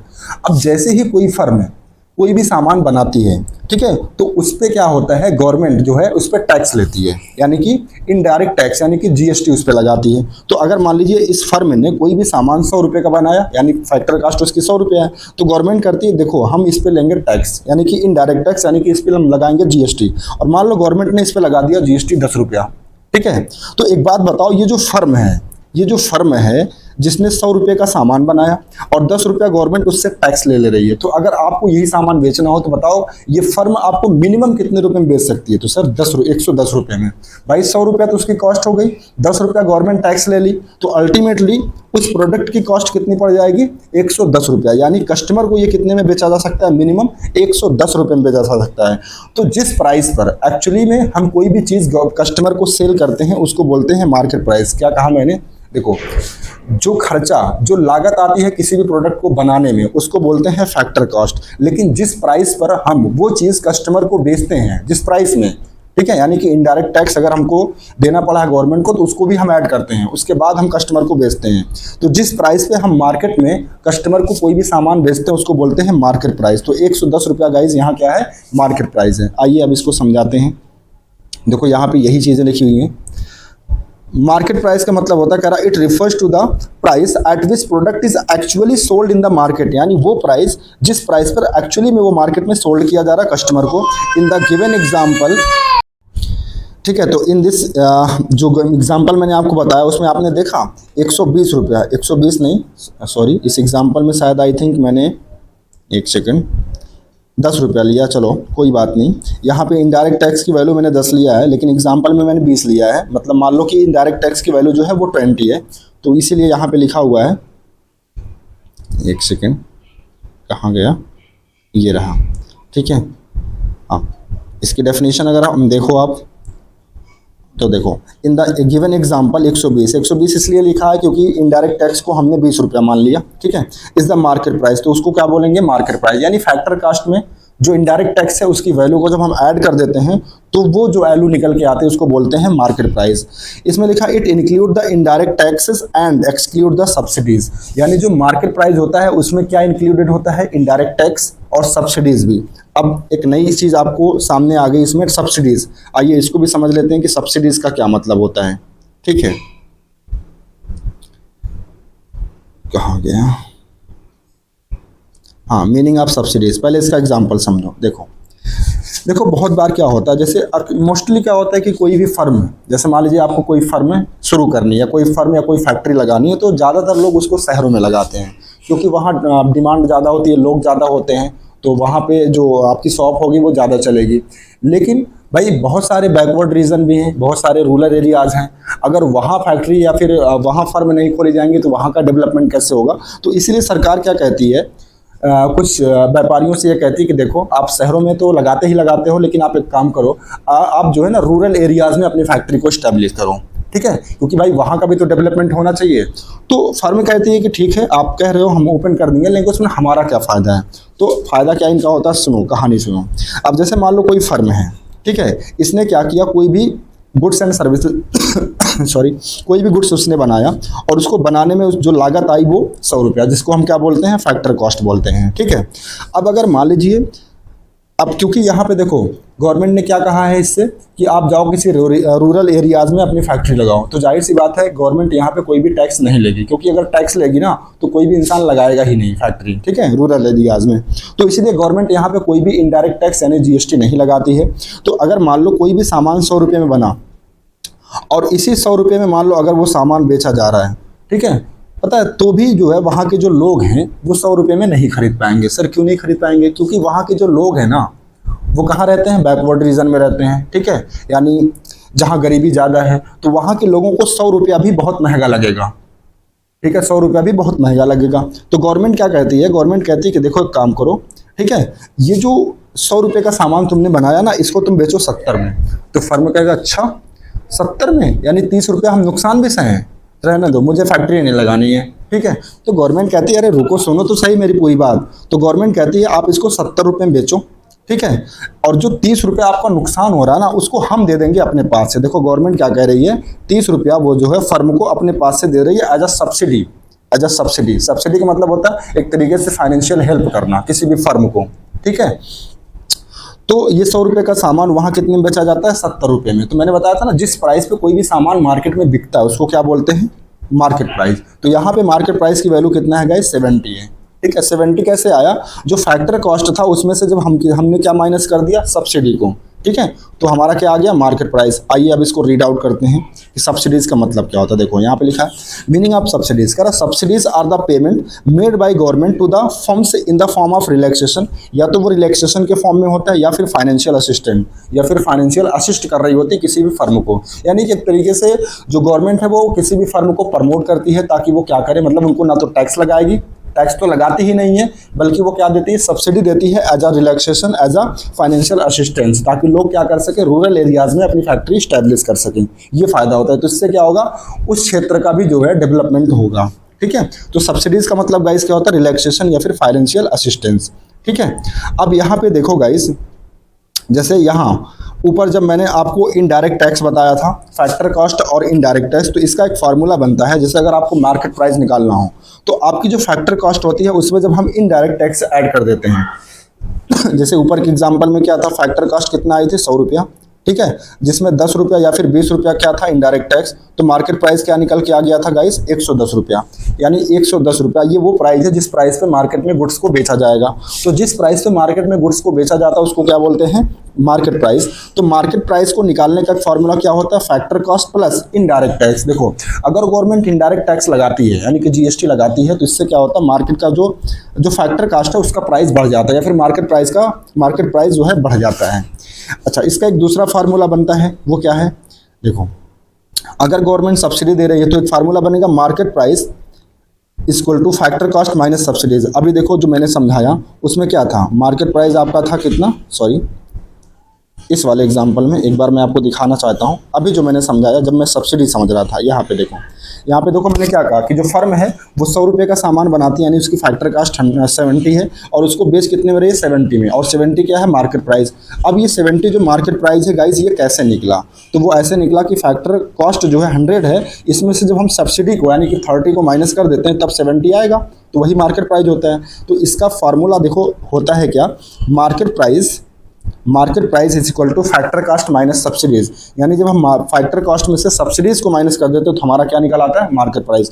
तो दो फार्मूला बन गया, देखो दो फार्मूला कौन कौन से, एक फार्मूला ये बना, market price is equal to factor cost plus indirect tax, और दूसरा फार्मूला क्या होता है, market price is equal to, ये देखो, market price is equal to factor cost minus subsidies. ठीक है, अब अगर इन दोनों फार्मूले को हम कंबाइन करें, यहाँ देखो लिखा ना, to combine the above two analysis reveal, तो हमको क्या फाइंड आउट होगा, तो देखो, तो एक नया फार्मूला, एक नई इक्वेशन बनेगी क्या, market price is equal to factor cost plus indirect tax, ये तो पहला फार्मूला था। फिर जब हमने दूसरा फार्मूला देखा तो मार्केट प्राइस माइनस सब्सिडीज, तो एक नया फार्मूला बन जाएगा, दोनों को कंबाइन करके क्या, market price is equal to factor cost plus indirect tax minus subsidies. ठीक है, समझ में आ रहा है। इसके बाद ये जो इनडायरेक्ट टैक्स माइनस सब्सिडी है, जब इनडायरेक्ट टैक्स में से हम माइनस सब्सिडीज यानी सब्सिडीज को माइनस कर देते हैं तो हमें जो अमाउंट मिलता है वो मिलता है क्या, नेट इनडायरेक्ट टैक्स। कैसे, जैसे मान लो गवर्नमेंट हमसे 10 रुपया, रुक जाओ एक सेकंड, जैसे मान लो गवर्नमेंट हमसे क्या कर रही है, 20 रुपया इनडायरेक्ट टैक्स ले रही है, और हमको वो क्या कर रही है, 10 रुपये की सब्सिडी दे रही है। तो अगर हम ये पूछें आपसे कि बताओ हमने नेट टैक्स कितना दिया, नेट इनडायरेक्ट टैक्स हमने कितना दिया गवर्नमेंट का, भाई 20 रुपया टैक्स लिया था गवर्नमेंट ने, 10 रुपया हमको सब्सिडी दे दिया, तो नेट हमसे कितना लिया, 10 रुपया। तो इसीलिए ये जो 10 रुपया इसको बोलते हैं नेट इनडायरेक्ट टैक्स। तो हमेशा क्या करिएगा, जो इनडायरेक्ट टैक्स है जब हम इसमें से सब्सिडी को माइनस कर देते हैं तो क्या हमको मिल जाता है, नेट इनडायरेक्ट टैक्स मिल जाता है। तो इसीलिए फाइनल इसका जो फार्मूला बनता है वो बनता है market price is equal to factor cost plus indirect tax. Sir indirect tax कैसे आया, तो वो इनडायरेक्ट टैक्स में से जब हम सब्सिडीज को माइनस कर देते हैं तो आ जाता क्या, नेट इनडायरेक्ट टैक्स। तो इसका फार्मूला क्या बनेगा, market price is equal to factor cost plus indirect tax. और इनडायरेक्ट यानी जो नेट इनडायरेक्ट टैक्स है, यहाँ देखो लिखा भी है, इनडायरेक्ट जो नेट इनडायरेक्ट टैक्स होता है ये कैसे निकल के आएगा, इनडायरेक्ट टैक्स में से सब्सिडीज को माइनस कर देते हैं। तो याद रखना, जो फाइनल फार्मूला होता है मार्केट प्राइस का वो होता है factor cost plus net indirect tax. यहाँ देखो सिर्फ इनडायरेक्ट टैक्स नहीं है, यहाँ होगा नेट इनडायरेक्ट टैक्स। ठीक है, तो इनडायरेक्ट टैक्स के पहले आप नेट लगा लीजिएगा। तो आई होप आपको यहाँ तक सारी चीज़ें क्लियर हुई होंगी। ओके, तो आइए अब हम समझते हैं कन्वर्जन। अब आपको सारी चीज़ें बहुत अच्छे से समझ में आएंगी। ओके, देखो गाइस, यहाँ पे लिखा हुआ है कन्वर्जन को समझने के पहले कुछ इंपॉर्टेंट बातें आपको सुननी पड़ेंगी हमारी। ठीक है, और मैं उम्मीद करता हूँ आप मेरी सारी बातें आप बहुत ही पेशेंस होकर के सुनेंगे। देखो यहाँ पहले पॉइंट लिखा कि we have studied the following 3 items. अब तक यानी जो लास्ट लेक्चर था और जो अब था या फिर पुराने जो लेक्चर हैं, ठीक है, यानी जब से हम मैक्रो इकोनॉमिक्स पढ़ रहे हैं अब तक हमने 3 इंपॉर्टेंट चीज़ें डिस्कस कर ली हैं। एक तो डेप्रिसिएशन के बारे में मैंने पढ़ लिया, या जिसका दूसरा नाम होता है कंजम्पशन ऑफ फिक्स्ड कैपिटल। ठीक है, ईमानदारी बताओ बच्चे, क्या मैंने डेप्रिसिएशन के बारे में आपको पढ़ाया या नहीं, सर पढ़ा दिए हैं। कब? लास्ट लेक्चर में, मतलब पिछले वीडियो में मैंने पढ़ा दिया। अगर किसी को नहीं पता है तो आप मेरी जो प्लेलिस्ट है उसमें आप देखिएगा तो आपको कहीं ना कहीं मिल जाएगा कि डेप्रिसिएशन का मतलब क्या होता है। इसके बाद आज की वीडियो में मैंने पढ़ाया net factor income from abroad क्या होता है। आज की ही वीडियो में मैंने बताया कि नेट इनडायरेक्ट टैक्स क्या होता है। तो ये जो 3 टर्मिनोलॉजी है ये मैंने बहुत अच्छे से पढ़ लिया। तो देखो नीचे क्या लिखा कि these 3 items help us in conversion, यानी जब हम कन्वर्जन करना सीखेंगे तो ये तीनों आइटम हमें बहुत ही ज़्यादा हेल्प करेंगे समझने में। ठीक है, इसके बाद फिर लिखा हुआ है इंपॉर्टेंट पॉइंट्स। पहला पॉइंट लिखा हुआ net national product at factor cost. देखो net national product at factor cost, इसका जो एग्रीगेट होता है वो गाइज होता है एनपी एट एफसी। अच्छा एक चीज़ याद रखना, अगर 2 एनपी एक साथ लिखा हुआ तो पहला वाला जो एनपी होगा किसी भी एग्रीगेट में तो उसको बोलते हैं नेट, और जो दूसरा वाला एन होता है उसको बोलते हैं नेशनल। क्या कहा मैंने? फिर से सुनो, अगर 2 एन एक साथ लिखा हुआ तो पहला वाला जो एन होगा, पहला वाला जो लेटर होगा एन का, उसको बोलेंगे, उसको क्या पढ़ेंगे, क्या रीड करेंगे? नेट। और दूसरे वाले एन को क्या पढ़ेंगे? नेशनल। तो देखो इसको हम क्या पढ़ेंगे? Net national. और पी फार क्या होता है? प्रोडक्ट। और एफसी फार होता है फैक्टर कॉस्ट। तो इसको पढ़ेंगे क्या? Net national product at factor cost. ये बात आपको ध्यान में रखनी है। दूसरी चीज डोमेस्टिक इनकम और net domestic product at factor cost. ठीक है, अब यहाँ देखो पहला लेटर क्या है? एन। तो एन का मतलब क्या होगा? नेट होगा, ना कि नेशनल होगा। पहला लेटर अगर एन है तो उसको क्या पढ़ेंगे? हम हमेशा नेट पढ़ेंगे। तो डोमेस्टिक इनकम कह लो या फिर net domestic product at factor cost कह लो, दोनों का मतलब सेम होता है। क्या कहा मैंने गाइस? फिर से सुनो ध्यान से, अब यहाँ से सुनना। डोमेस्टिक इनकम कह लो या फिर एनडीपी एट एफसी, यानी कि net domestic product at factor cost, दोनों का मतलब सेम होता है। ठीक है, इसके बाद तीसरी चीज़ जो डेप्रिसिएशन, अगर मान लो जी हमको डेप्रिसिएशन कैलकुलेट करना, मान लो हमारे क्वेश्चन में ग्रॉस और नेट दिया है और हमको डेप्रिसिएशन निकालना है, तो डेप्रिसिएशन का एक फॉर्मूला होता है ग्रॉस माइनस नेट। जैसे मान लो कोई वैल्यू है, ग्रॉस वैल्यू 100, और उसमें मैं इसको कैसे समझाऊँ? ऐसे जैसे मान लो हम कोई सामान मान लो खरीदे, मान लो हमने एक बाइक खरीदी 100 रुपये की, एग्जाम्पल ले रहा हूँ, 100 रुपये की बाइक मिलती नहीं है, 100 रुपये की हमने बाइक खरीदी। 5 साल बाद, 5 साल हमने उसका इस्तेमाल कर लिया और 5 साल बाद हमने उसको बेच दिया मान लो 30,000 में। एक सेकंड, 5 साल बाद हमने उसको कितने में बेच दिया? 30 रुपये में बेच दिया। तो जो 30 रुपये में बेचा इसको बोलते हैं नेट, मतलब आज हम उसको कितने में बेच रहे हैं? नेट। और हमने खरीदा कितने था? 100 रुपये में, तो इसको बोलते हैं ग्रॉस। ठीक है, तो अब 70 रुपये हमको कम क्यों मिला? क्योंकि हमने उस बाइक का इस्तेमाल किया 5 साल। तो 5 साल बाइक को इस्तेमाल करने से उसकी वैल्यू में जो फॉल आया, कितना फॉल आया? 70 का। तो that 70 rupees is known as depreciation. ठीक है, तो 70 रुपीज़ का जो डिफरेंस आएगा वो क्या आएगा? डेप्रिसिएशन। यहाँ मैं लिख दूँ 100 रुपया। तो देखो डेप्रिसिएशन, तो डेप्रिसिएशन का फार्मूला क्या होता है? ग्रॉस में से जब हम नेट को माइनस कर देते हैं। ठीक है, तो वही चीज़ यहाँ पे लिखी है। देखो डेप्रिसिएशन का फार्मूला क्या होता है? ग्रॉस। ग्रॉस का मतलब 100 और माइनस नेट, नेट का मतलब 30। तो ग्रॉस में से अगर नेट माइनस कर देंगे, यानी 100 में से 30 अगर माइनस कर देंगे तो डेप्रिसिएशन की वैल्यू कितना आ जाएगी? 70 आ जाएगी। ठीक है, तो आई होप आपको समझ में आ गया होगा। ओके, एक सेकेंड, चलो। तो डेप्रिसिएशन का फार्मूला क्या होता है गाइस? ग्रॉस में से जब हम नेट को माइनस कर देते हैं। ठीक है, अच्छा कभी कभी हमें ग्रॉस निकालना पड़ता है, ग्रॉस वैल्यू निकालना पड़ता है, तो आपका फार्मूला क्या बनेगा? नेट। नेट का मतलब 30 और डेप्रिसिएशन का मतलब 70। तो 30 प्लस 70 अगर ऐड कर देंगे तो ग्रॉस वैल्यू हमारी कितना थी? 100, तो वो 100 आ जाएगा। तो ग्रॉस का फार्मूला होता है नेट प्लस डेप्रिसिएशन। ठीक है, या कभी कभी हमसे पूछता है नेट कैलकुलेट करने के लिए, तो अगर आपसे नेट कैलकुलेट करने के लिए पूछे तो आपको क्या करना है? ग्रॉस में से डेप्रिसिएशन को माइनस कर दीजिए। अभी मैंने जो एग्जांपल लिया था उसमें ग्रॉस की वैल्यू कितना थी? 100 माइनस डेप्रिसिएशन की वैल्यू कितना थी? 70। तो नेट की हमने जितने में बेचा था वो कितना था? 30, तो 30 आ जाएगा। ठीक है, तो नेट का फार्मूला क्या होता है? Gross minus depreciation. Okay, I hope यहाँ तक समझ में आ गया। एक सबसे इंपॉर्टेंट चीज़ जो आपको न्यूमेरिकल करते समय हेल्प करेगी, ठीक है, उसके लिए आप एक नोट में यहाँ पे लिखा हूँ, उसको आप याद रखिएगा। मैंने बता भी रखा है, depreciation is also known as consumption of fix capital, यानी जो हमारा फिक्स कैपिटल होता है उसका हम जितना भी कंजम्पशन कर लेते हैं, ठीक है, यानी उसकी वैल्यू में जो फॉल आ जाता है उसी को तो डेप्रिसिएशन बोलते हैं। तो याद रखना, डेप्रिसिएशन का दूसरा नाम क्या होता है? Consumption of fixed capital. Okay, आइए आगे चलते हैं। इसके बाद देखो ये भी हमने पढ़ा NFIA यानी नफिया। अगर आपको net factor income from abroad निकालना हो तो इसका फार्मूला क्या होता है पता है? नेशनल इनकम में से हम डोमेस्टिक इनकम को माइनस कर दें। यानी जो हमारी नेशनल इनकम है। अब सर नेशनल इनकम क्या है, मैंने लास्ट वीडियो में पढ़ाया। डोमेस्टिक इनकम क्या है, वो भी मैंने लास्ट वीडियो में पढ़ा दिया है। तो जब हम नेशनल इनकम में से डोमेस्टिक इनकम को या डोमेस्टिक प्रोडक्ट को, याद रखना डोमेस्टिक इनकम कहूँ या डोमेस्टिक प्रोडक्ट बात एक ही है, तो नेशनल इनकम में से डोमेस्टिक प्रोडक्ट को अगर हम माइनस कर देते हैं तो हमारा फार्मूला हमको क्या फाइंड आउट हो जाता है, net factor income from abroad, यानी कि NFIA। ठीक है। और अगर मान लीजिए आपसे पूछे NP, यानी कि क्या कहते हैं, नेट प्रोडक्ट। ठीक है, नेट प्रोडक्ट या फिर नेशनल प्रोडक्ट अगर आपको निकालना हो तो इसमें क्या करेंगे आप, DP में NFIA जोड़ देंगे, यानी जो हमारा डोमेस्टिक प्रोडक्ट है उसमें NFIO को ऐड कर देंगे। या फिर अगर हमसे DP निकालने को पूछ ले तो हम क्या करेंगे, NP में से NFIO को माइनस कर देंगे। ये सारी चीज़ें आपको और अच्छे से क्लियर होंगी जब मैं आपको प्रैक्टिकल क्वेश्चन कराऊंगा। Okay, don't worry. इसके बाद एक कॉन्सेप्ट हमने आज ही सीखा, क्या, नेट इनडायरेक्ट टैक्स। अब नेट इनडायरेक्ट टैक्स कैसे आता था, जो मार्केट प्राइस होता है, जब उसमें से हम क्या करते हैं, फैक्टर कॉस्ट को माइनस कर देते हैं। जैसे हमने एग्जांपल में देखा था 120 रुपया हमारा क्या था मार्केट प्राइस, और हमारी फैक्टर कॉस्ट कितना थी, 100 रुपया। इसका मतलब गवर्नमेंट ने हमसे टैक्स कितना लिया था, 20। तो 20 को क्या बोलेंगे, नेट इनडायरेक्ट टैक्स। यानी जब हम मार्केट प्राइस में से फैक्टर कॉस्ट को माइनस कर देते हैं तो हमें क्या फाइंड आउट हो जाता है, इन नेट इनडायरेक्ट टैक्स। और कभी कभी हमें मार्केट प्राइस निकालना है तो मार्केट प्राइस का निकालने का फार्मूला क्या होता है, factor cost plus net indirect tax. I hope अब आपको समझ में आ रहा होगा। फैक्टर कॉस्ट का फार्मूला क्या होता है, मार्केट प्राइस में से जब हम NIT यानी कि नेट इनडायरेक्ट टैक्स को माइनस कर देते हैं। तो देख रहे हो हमने जो पीछे आपको समझाया NFIA यानी कि net factor income from abroad या फिर नेट इनडायरेक्ट टैक्स। ठीक है, ये सारी चीज़ें आगे आपको जो प्रैक्टिकल क्वेश्चन कराऊंगा तो वहाँ सारी चीज़ें यूज होंगी, इसीलिए मैं इसको पहले से समझा दे रहा हूँ ताकि आप वहाँ मुझसे ये ना पूछो कि सर ये चीज़ क्या होती है, ये कैसे हो रहा है। ठीक है, यहाँ पे नेट इनडायरेक्ट टैक्स क्या होता है, यहाँ पे ग्रॉस क्या होता है, नेट क्या होता है, ये सारी चीज़ें आप ना पूछें, इसलिए सारी टर्मिनोलॉजी मैं पहले आपको डिस्कस कर दे रहा हूँ। हाँ, थोड़ा टाइम लग रहा है, वीडियो लंबी हो रही है। ठीक है, आइए इसके बाद जो चैप्टर का नाम था, क्या नाम था guys, national income and related aggregates. तो गाइस आज फाइनली हम उस टॉपिक पे पहुंच गए हैं।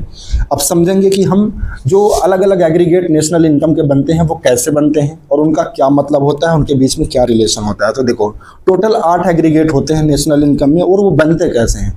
देखो किसी भी एग्रीगेट को बनाने के लिए 3 कंपोनेंट की रिक्वायरमेंट होती है। एक तो होता है ग्रॉस या फिर नेट, दूसरा कंपोनेंट होता है नेशनल प्रोडक्ट या फिर डोमेस्टिक प्रोडक्ट, और तीसरा कंपोनेंट होता है फैक्टर कॉस्ट या फिर मार्केट प्राइस। अब देखो मैं पिछली वीडियो में या फिर इस वीडियो में मैं आपको ग्रॉस के बारे में क्यों समझाया, नेट के बारे में भी मैंने आपको समझाया, नेशनल प्रोडक्ट क्या होता है लास्ट वीडियो मैंने समझाया, डोमेस्टिक प्रोडक्ट क्या होता है वो मैं समझाया। आज की वीडियो मैंने आपको फैक्टर कॉस्ट मार्केट प्राइस पर समझाया। ठीक है, अब क्योंकि इन्हीं चीज़ों को मिला करके हम क्या बनाते हैं, एग्रीगेट्स बनाते हैं, तो इन सारी टर्मिनोलॉजी को, इनके कॉन्सेप्ट को समझना बहुत ज़रूरी था। इसीलिए अब तक मैंने इतना समय वेस्ट नहीं किया, बल्कि मैंने आपको समझाया बहुत अच्छे से ताकि आपको सारी चीज़ें, सारे एग्रीगेट्स आपको समझ में आए। तो आइए देखिए कैसे एग्रीगेट्स बनते हैं। टोटल 8 एग्रीगेट देखो यहाँ मैंने बना रखे हैं, और ये 8 एग्रीगेट बनते कैसे हैं वो समझिए आप। देखो कोई भी एक कंपोनेंट हम यहाँ से उठाएंगे, कोई एक इसमें से उठाएंगे, कोई इसमें से उठाएंगे, तीनों में से एक एक कंपोनेंट उठाएंगे और अब ऑटोमेटिक क्या बन जाएगा, एक एग्रीगेट बन जाएगा। जैसे अगर मान लो यहाँ से मैं G उठाता हूँ, अरे ग्रॉस उठाता हूँ, और यहाँ से मान लो मैं डोमेस्टिक प्रोडक्ट उठाता हूँ, और यहाँ से मान लीजिए मैं मार्केट प्राइस निकालता हूँ, तो हमारा एक एग्रीगेट बन के तैयार होगा, that is GDP at MP। देखो यहाँ से मैंने क्या लिया था, ग्रॉस, तो ग्रॉस का मतलब G, और यहाँ से मैंने क्या लिया, डोमेस्टिक प्रोडक्ट, तो DP का मतलब डोमेस्टिक प्रोडक्ट, और यहाँ से मैंने क्या ले लिया, मार्केट प्राइस। तो एग्रीगेट का क्या बन गया, GDP एट मार्केट प्राइस। इसी तरीके से net NDP eight market price है। अब ये NDP एट मार्केट प्राइस, ये एग्रीगेट कैसे बना होगा, तो देखो यहाँ से मैंने नेट ले लिया, ठीक है, और यहाँ से मैंने डोमेस्टिक प्रोडक्ट ले लिया, और यहाँ से मैंने क्या ले लिया, मार्केट प्राइस ले लिया, तो हमारा एग्रीगेट बन गया net domestic product at market price. अब इसका क्या मतलब होता है वो हम आगे समझेंगे। ठीक है, डोंट वरी, आप पहले ये देखिए एग्रीगेट ये बन कैसे रहे हैं, सारे एग्रीगेट ये जो हैं वो बन कैसे रहे हैं। इसके बाद तीसरा एग्रीगेट है GNP। तो GNP कैसे बना होगा, यहाँ से हमने ग्रॉस लिया, ठीक है, यहाँ से हमने नेशनल प्रोडक्ट को लिया, और यहाँ से हमने मार्केट प्राइस को लिया, तो एग्रीगेट का क्या बन गया, gross national product at market price. Okay, इसके बाद फोर्थ एग्रीगेट हमारा क्या है, NNP का मतलब होता है net national product at market price. तो ये कैसे बना होगा, यहाँ से हमने नेट लिया, यहाँ से हमने नेशनल प्रोडक्ट ले लिया, और यहाँ से हमने क्या ले लिया, मार्केट प्राइस ले लिया, तो एग्रीगेट क्या बन गया, net national product at market price. ये 4 एग्रीगेट आपको बन गए। इसके बाद ये जो एग्रीगेट है पांचवा यानी कि जीडीपी एट एफसी, तो इसको क्या रीड करेंगे, gross domestic product at factor cost. ये कैसे बना होगा, यहाँ से हमने ग्रॉस ले लिया, यहाँ से हमने डोमेस्टिक प्रोडक्ट ले लिया और यहाँ से हमने क्या ले लिया, फैक्टर कॉस्ट। तो एग्रीगेट क्या बन गया, gross domestic product at factor cost. इसके बाद नेक्स्ट एग्रीगेट है NDP at FC. NDP at FC का मतलब क्या होता है, net domestic product at factor cost. तो यहाँ से हमने नेट ले लिया, यहाँ से हमने ले लिया क्या, डोमेस्टिक प्रोडक्ट, और यहाँ से हमने क्या ले लिया, फैक्टर कॉस्ट ले लिया। तो एग्रीगेट क्या बन गया, net domestic product at factor cost.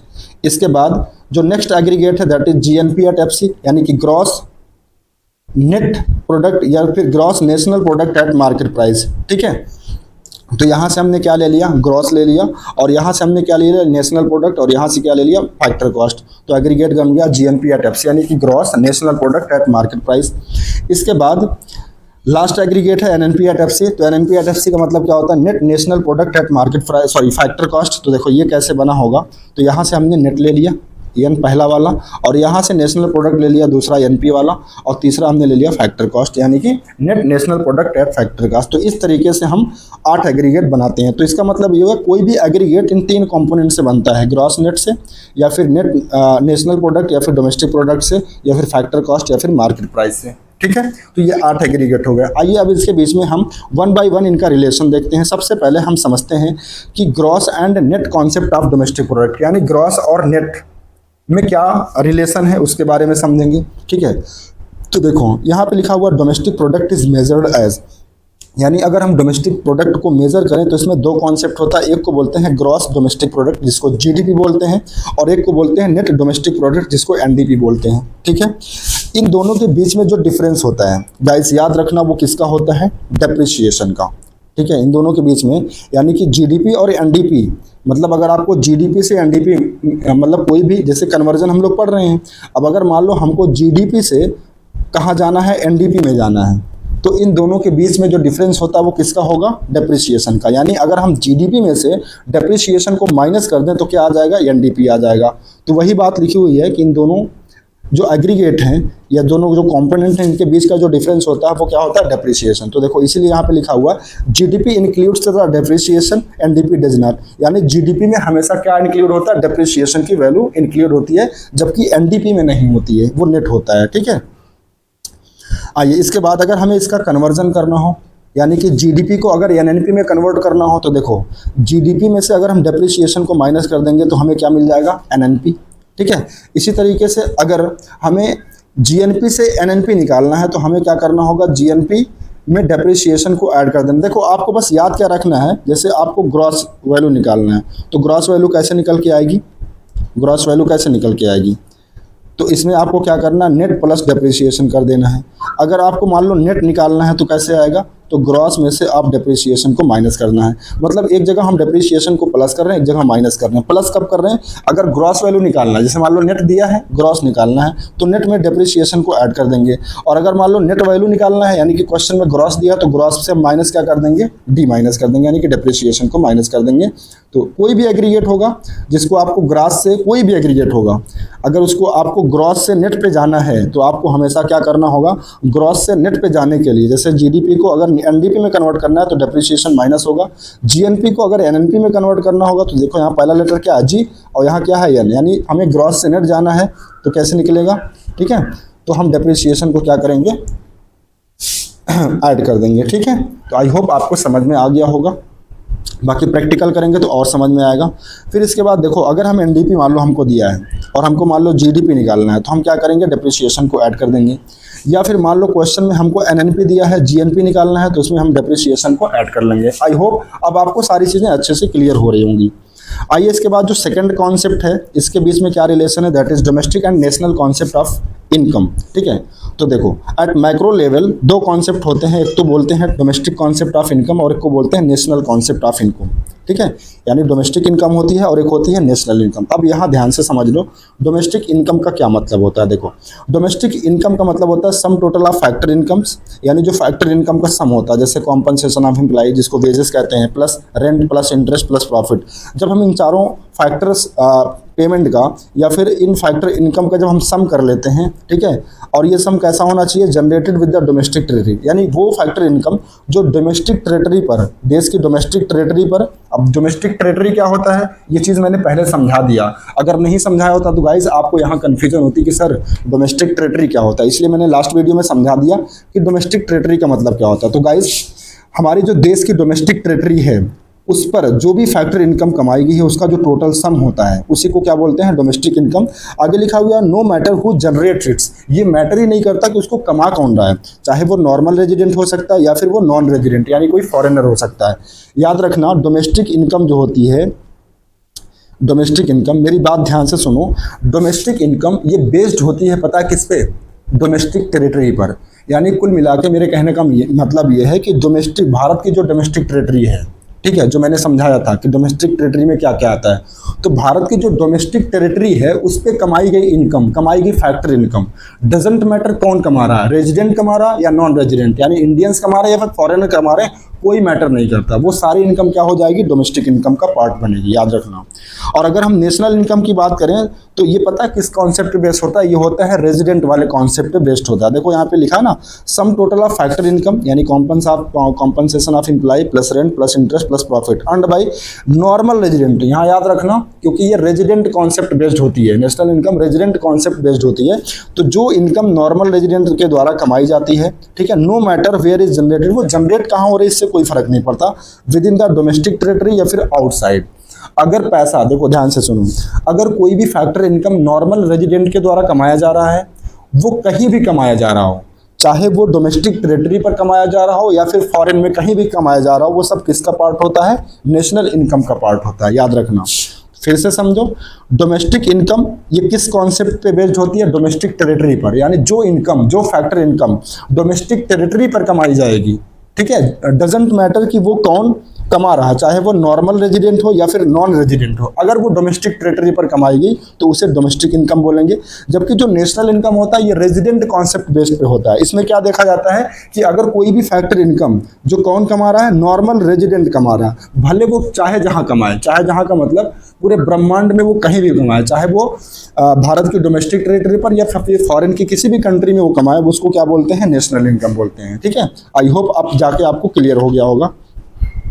आइए इसका भी कन्वर्जन देखते हैं, conversion of domestic income into national income, यानी अगर हमें डोमेस्टिक इनकम को नेशनल इनकम में कन्वर्ट करना हो तो कैसे करेंगे। तो देखो नेशनल इनकम का फॉर्मूला होता है, अगर हम डोमेस्टिक इनकम में net factor income from abroad यानी कि NFIA उसको ऐड कर देते हैं। देखो डोमेस्टिक इनकम और जो नेशनल इनकम होती है इन दोनों के बीच का जो डिफरेंस होता है वो NFIA का होता है। तो अगर आपको नेशनल इनकम निकालनी है तो आपको क्या करना है, बस डोमेस्टिक इनकम को में ऐड कर देना है NFIA, तो आपका क्या आ जाएगा, नेशनल इनकम। यहाँ देखो लिखा ना, domestic income and domestic product are identical concept. देखो अगर कभी भी डोमेस्टिक इनकम कहीं लिखा हो या डोमेस्टिक प्रोडक्ट लिखा हो तो दोनों का मतलब सेम होता है, दोनों में कोई अंतर नहीं होता, ठीक है। तो डोमेस्टिक इनकम हो या फिर डोमेस्टिक प्रोडक्ट हो, दोनों क्या है, सेम होते हैं, याद रखना। इसके बाद लिखा बिकॉज ऑल प्रोडक्शन सेम क्यों होता है, कह रहा all production ultimately converted into factor income, क्योंकि जितने क्या हमने, देखो ये चीज़ हमने बताया था सर्कुलर फ्लो ऑफ इनकम में।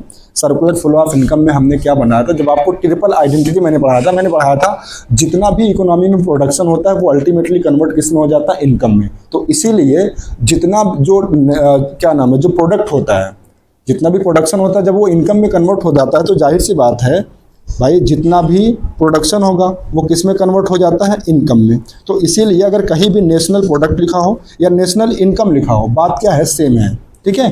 तो इसीलिए तो देखो यहाँ क्या लिखा, सर्कुलर फ्लो में ये चीज़ मैंने पढ़ा था, the firms produce goods by hiring या फिर purchasing factor of production from the house hold, यानी जो भी हाउस होल्ड से फैक्टर सर्विसेज लेती हैं, कौन, प्रोड्यूसिंग यूनिट लेती हैं, तो बदले में उन्हें the firm distribute their revenue, उन्हें रेवेन्यू पेमेंट किया जाता है owner of factor of productions को, किस फॉर्म में, रेंट के फॉर्म में, वेजेस के फॉर्म में, ठीक है, इंटरेस्ट के फॉर्म में, प्रॉफिट के फॉर्म में। मतलब हमने मान लो प्रोडक्शन किया 100 रुपये का, ठीक है, 100 रुपये का प्रोडक्शन किया, 100 रुपये का प्रोडक्शन का मतलब किसी भी चीज़ को प्रोड्यूस करने में 100 रुपया लगा, तो ये 100 रुपया फिर हम किसको दे देते हैं, हाउस होल्ड को देते हैं। तो जितने का हमने प्रोडक्शन किया वही हाउस होल्ड की क्या होती है, इनकम होती है। इसीलिए कहा जाता है डोमेस्टिक इनकम और डोमेस्टिक प्रोडक्ट में कोई अंतर नहीं होता, दोनों सेम होता है, ठीक है। तो यहाँ लिखा हुआ the producing unit are paid compensation of employ rent interest profit, ठीक है वही चीज़। तो इसीलिए क्या कहा जाता है, hence domestic income is equal to domestic product, यानी जितना भी डोमेस्टिक प्रोडक्ट होता है वो अल्टीमेटली कन्वर्ट हो जाता है किसमें, डोमेस्टिक इनकम में। इसीलिए हमेशा याद रखना, अगर कहीं भी डोमेस्टिक इनकम लिखा हो तो समझ लेना, या फिर डोमेस्टिक प्रोडक्ट लिखा हो, दोनों का मतलब सेम होता है, ठीक है। आइए अब समझो। अब मान लीजिए आपको कन्वर्जन करना है, तो देखो नेशनल इनकम अगर आपको फाइंड आउट करना है, आपके क्वेश्चन में डोमेस्टिक इनकम लिखा हुआ है, तो आपको क्या करना है, बस उसमें NFI यानी कि net factor income from abroad को ऐड कर लेना है, तो नेशनल इनकम मिल जाएगा। या फिर आपसे पूछा ले कि नेशनल प्रोडक्ट निकालिए, तो भी आपको क्या करना है, जो डोमेस्टिक प्रोडक्ट है उसमें आप ऐड कर देंगे क्या, net factor income from abroad, ठीक है। फिर इसके बाद लिखा हुआ domestic product at market price and factor cost, यानी मार्केट प्राइस और फैक्टर कॉस्ट के बीच में क्या रिलेशन होता है वो समझते हैं। देखो नीचे लिखा हुआ कह रहा कि no difference between domestic product at market price, यानी domestic product at market price और domestic product at factor cost में कोई भी डिफरेंस नहीं होता है। तब नहीं होता है, लिखा कब, so as long we considering a two sector economy including producing sector, household sector. यानी देखो domestic product at market price, यानी जो मार्केट प्राइस है, या फिर जो फैक्टर कॉस्ट है, इनके बीच में कोई डिफरेंस नहीं होता। तब नहीं होता है जब टू सेक्टर इकोनॉमी एग्जिस्ट करे देश में, ठीक है। कौन कौन, प्रोड्यूसर सेक्टर और हाउस होल्ड, यानी ना तो गवर्नमेंट है और ना तो कोई भी फॉरेन सेक्टर है। जैसे मैंने शुरू में बताया था ना कि 4 सेक्टर होते हैं इकोनॉमी में जनरली, कौन कौन सा, house hold, producer sector, government और रेस्ट ऑफ द वर्ल्ड। तो अगर देश में गवर्नमेंट ही नहीं है तो जाहिर सी बात है टैक्स भी नहीं लगेगा, ठीक है, सब्सिडी नहीं मिलेगी। तो इसीलिए कहा जाता है कि अगर टू सेक्टर इकोनॉमी है तो वहां पे मार्केट प्राइस और फैक्टर कॉस्ट में कोई भी डिफरेंस नहीं होता, सेम होता है, ठीक है। और नीचे देखो यहाँ पे लिखा हुआ है and there is no government, अगर वहाँ पे कोई गवर्नमेंट नहीं है। लेकिन नीचे लिखा हुआ कह रहा है once the government sector is introduced, लेकिन अगर गवर्नमेंट सेक्टर का इंट्रोड्यूस यानी वो इकोनॉमी में गवर्नमेंट सेक्टर भी हो जाए तो इससे क्या होगा, taxes and subsidies state playing their role. तो फिर गवर्नमेंट का रोल क्या होगा भाई, वो टैक्स लेंगी, वो सब्सिडीज देंगी। तब क्या होगा, जो डीपी होगा, डीपी का मतलब domestic product at market price and domestic product at factor cost become different. तब दोनों में डिफरेंट आएगा। जैसे मैंने लास्ट एग्जाम्पल में देखा था, आपने देखा था ना, फैक्टर कॉस्ट 100 थी, जबकि मार्केट प्राइस जब टैक्स लग जाता था 20 रुपया तो 120 हो जाता था, तो दोनों में वेरिएशन आ जाता था। तो अगर देश में गवर्नमेंट है तो जाहिर सी बात है जो domestic product at market price है और जो domestic product at factor cost है, इन दोनों में डिफरेंस होगा, वेरिएशन होगा। लेकिन अगर गवर्नमेंट ही नहीं है तो दोनों सेम होगा, ठीक है। आई होप आप मेरी बात समझ रहे होंगे। और एक चीज जो मैं बता चुका हूं, टैक्सेस ऑन गुड्स, यानी कि जो इनडायरेक्ट टैक्स लगता है गुड्स पर, tends to raise the market price of goods, वो मार्केट प्राइस को बढ़ा देता है। भाई फैक्टर कॉस्ट 100 रुपया थी, उस पर 10 रुपया गवर्नमेंट ने टैक्स लगा दिया, तो अब मार्केट प्राइस क्या हो जाएगा, क्या हो जाएगा, 110 होगा। तो वही बोल रहा कि मार्केट प्राइस को वो क्या करता है, बढ़ा देता है। DP at market price is increases, वो बढ़ जाएगा। और फिर लिखा हुआ subsidies tend to lower the market price of a goods, यानी अगर गवर्नमेंट सब्सिडीज देती है तो मार्केट प्राइस घट जाएगा। जैसा कि आपने देखा था एग्जाम्पल में कि गवर्नमेंट फैक्टर कॉस्ट 100 था, गवर्नमेंट 30 रुपया सब्सिडी दे रही थी, तो आपका जो मार्केट प्राइस है वो कितना निकल के आ रहा था, 70, यानी मार्केट प्राइस रिड्यूस हो रहा था, ठीक है। इसके बाद लिखा हुआ है last point, to restore the parity या to make to aggregate equal. अगर हमें इन दोनों एग्रीगेट को इक्वल करना है, ठीक है, अगर एक चीज़, अगर हमें दोनों एग्रीगेट्स को, मतलब मार्केट प्राइस को और फैक्टर कॉस्ट को, यहाँ पे लिख दे रहा हूँ, अगर मार्केट प्राइस को और फैक्टर कॉस्ट को, इन दोनों को अगर हमें एक दूसरे के बराबर करना है तो देखो क्या करना पड़ेगा। पहली चीज़, वी डिडक्ट द, एक एग्जाम्पल लेते, जैसे मान लो किसी भी प्रोडक्ट का जो मार्केट प्राइस है वो 110 है, ये क्या है, मार्केट प्राइस, और मान लो इनडायरेक्ट टैक्स की वैल्यू है 10 रुपया। अब ध्यान से सुनो, कह रहा we deduct the value of indirect tax from DP at market price. अब जैसे मान लो फैक्टर कॉस्ट, मान लो फैक्टर कॉस्ट है 100, कहाँ लिखूँ, एक सेकेंड, यहीं लिख देता हूँ, फैक्टर कॉस्ट है 100। अब अगर हमें मार्केट प्राइस 110 है और फैक्टर कॉस्ट 100 है, तो अगर 110 को 100 के बराबर करना हो या 100 को 110 के बराबर क्या करना हो, तो देखो यहाँ लिखा है we deduct the value of indirect tax from DP at market price, ठीक है। अगर हमें ये मार्केट प्राइस 110 है, इसको कन्वर्ट करना है 100 में, तो क्या करना पड़ेगा, मार्केट प्राइस में से हम इनडायरेक्ट टैक्स को माइनस कर देंगे तो कितना हो जाएगा, 100 हो जाएगा। भाई इनडायरेक्ट टैक्स की वैल्यू कितना है, 100, और मार्केट प्राइस कितना है, 110, तो 110 में से 100 माइनस कर देंगे तो कितना आ जाएगा, 100 आ जाएगा फैक्टर कास्ट। फिर लिखा हुआ we add the value of subsidies to DP at market price. जैसे पिछले एग्जांपल में आपने देखा था, जहां सब्सिडी वाला केस था वहां पे फैक्टर कास्ट की वैल्यू कितना थी, 100, ठीक है, जबकि सब्सिडी की वैल्यू कितना थी, 30। तो अगर कह रहा कि फैक्टर कॉस्ट में हम ऐड कर दें क्या, सब्सिडी को, एक सेकेंड, फैक्टर कास्ट वहाँ पे 70 था, फैक्टर कास्ट वहाँ पे कितना था, नहीं, मार्केट प्राइस वहाँ पे 70 था। एक सेकेंड, लास्ट एग्जांपल में आपने देखा था मार्केट प्राइस जो था वो 70 था सब्सिडी वाले केस में। पिछले एग्जांपल में मैं जब आपको सब्सिडी वाला केस पढ़ा रहा था वहाँ आप देखिएगा, चेक करिएगा, तो वहाँ पे मार्केट प्राइस 70 था। तो कह रहा हम उसमें अगर ऐड कर दें सब्सिडी को, और सब्सिडी की वैल्यू कितना थी, 30 थी, तो ऑटोमेटिक क्या आ जाएगा, फैक्टर कॉस्ट यानी 100 आ जाएगा, यानी कि 100 के बराबर आ जाएगा। तो वही चीज़ कह रहा है कि अगर हमें दोनों को बराबर करना हो, यानी मार्केट प्राइस को फैक्टर कॉस्ट के पास ले जाना हो, अगर पहले से मान लो इनडायरेक्ट टैक्स लगा है, ठीक है, तो अगर मान लो उसे हमें फैक्टर कॉस्ट के बराबर करना हो मार्केट प्राइस को, तो हमें क्या करना पड़ेगा, इनडायरेक्ट टैक्स को डिडक्ट करने पड़ेगा। यानी 110 में से नेट इनडायरेक्ट टैक्स यानी कि 10 माइनस करेंगे तो 100 आ जाएगा। सब्सिडी के केस में जहाँ पे मार्केट प्राइस 70 था और सब्सिडी 30 था, अगर वहाँ पे मार्केट प्राइस को हमें किसके बराबर करना हो, फैक्टर कॉस्ट में, तो हमें ऐड करना पड़ेगा सब्सिडी को। यानी कि देखो 70 क्या था आपका मार्केट प्राइस था, अगर उसमें हम 30 यानी कि सब्सिडी को ऐड कर देंगे तो कितना आ जाएगा, 100 यानी कि फैक्टर कॉस्ट के बराबर हो जाएगा। ठीक है, तो वही चीज़ देखो यहाँ पे लिखी हुई है फार्मूला। तो अगर कभी भी आपको domestic product at market price से आपको जाना है domestic product at factor cost, यहाँ देखो कट गया है, मैं लिख देता हूँ, यहाँ आप बढ़ा लीजिएगा, ग्रॉस या नेट, इस ब्रैकेट के बाद क्या है, फैक्टर कॉस्ट। तो अगर हमें domestic product at market price से कहाँ जाना है, फैक्टर कॉस्ट पे जाना है, तो आपको क्या करना पड़ेगा, नेट इनडायरेक्ट टैक्स को आप माइनस करना पड़ेगा। भाई 110 में से जब 10 माइनस करेंगे तो तभी तो आएगा। भाई नेट इनडायरेक्ट टैक्स का मतलब क्या था, हमारे एग्जांपल में 100 मान लो 10 था, और मार्केट प्राइस मान लो 110 था, और फैक्टर प्राइस कितना था, 100 था। तो ये 100 यानी 110 से अगर 100 पे हमें जाना है तो 10 रुपये यानी कि जो नेट इनडायरेक्ट टैक्स का पैसा था उसको क्या करना पड़ेगा, माइनस करना पड़ेगा।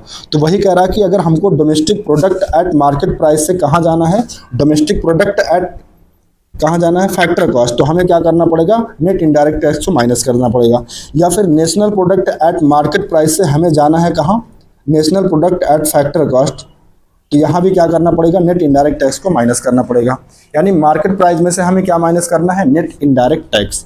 और नेट इनडायरेक्ट टैक्स कैसे आता है गाइस, यहाँ नोट लिखा है, नेट इनडायरेक्ट टैक्स बराबर होता है इनडायरेक्ट टैक्स माइनस सब्सिडीज। ठीक है, तो गाइस वीडियो काफ़ी लंबी हो गई, लेकिन आज की इस वीडियो में मैंने जो इम्पोर्टेंट जो कॉन्सेप्ट थे, जो इम्पोर्टेंट टर्मिनोलॉजी थी, आई होप वो मैं आपको समझाया, आपको समझ में आया होगा। तो गाइस अगर आज की वीडियो आपको पसंद आई हो, आपको सारी चीज़ें समझ में आई हो, तो प्लीज़ कमेंट करके ज़रूर बताइएगा। और अगर कहीं भी आपको कोई कन्फ्यूज़न है कि कोई चीज़ आपको नहीं समझ में आई है, तो प्लीज़ आप कमेंट करके तो भी हमको बताइए, हम आपकी सारी कन्फ्यूज़न दूर कर देंगे। ठीक है, और गाइस आपको अगर मैक्रो इकोनॉमिक सीक्वेंस में पढ़ना है तो मैंने इसका प्लेलिस्ट बना दिया है। ठीक है, अगर आप चाहते हैं सीक्वेंस में, क्योंकि देखो ये वीडियो पढ़ने से पहले आपको लास्ट वीडियो देखना पड़ेगा, तो अगर आप चाहते हैं कोई भी वीडियो आपको ढूंढनी ना पड़े, ठीक है, कि कौन सी वीडियो कहाँ है, तो मैंने आपकी सुविधा के लिए प्लेलिस्ट बना दिया, वहाँ से आपको क्या कर सकते हैं, सारी वीडियो को सीक्वेंस वाइज देख सकते हैं। तो गाइस आज की वीडियो में बस इतना ही, मिलते हैं नेक्स्ट वीडियो में। और नेक्स्ट वीडियो जो हम बनाएंगे उसमें हम आपको प्रैक्टिकल क्वेश्चन भी करवाएंगे, जो कि आपको बहुत आसानी से समझ में आएगा, क्योंकि उस प्रैक्टिकल क्वेश्चन को करने के लिए जो भी इंपॉर्टेंट टर्म होती हैं, जो भी बेसिक कॉन्सेप्ट होते हैं, उसको मैंने बहुत अच्छे से कवर कर लिया है। अब आपको सारी चीज़ें बहुत अच्छे से समझ में आएंगी, कोई भी ऐसा प्रैक्टिकल नहीं होगा गाइस जो आपसे बच जाएगा, आप सब कुछ फोड़ देंगे, आप सब कुछ सारा क्वेश्चंस बहुत आसानी से लगा देंगे, ये मेरी गारंटी है आपको, बशर्ते आप मेरी लास्ट की 2 वीडियो देखें, एक ये, एक इसके पहले जो मैंने बनाया था। ठीक है, तो गाइस आज के लिए बस इतना ही। Thank you so much. अगर वीडियो अच्छा लगा हो तो प्लीज़ वीडियो को लाइक करें एंड सब्सक्राइब करें। Thank you so much.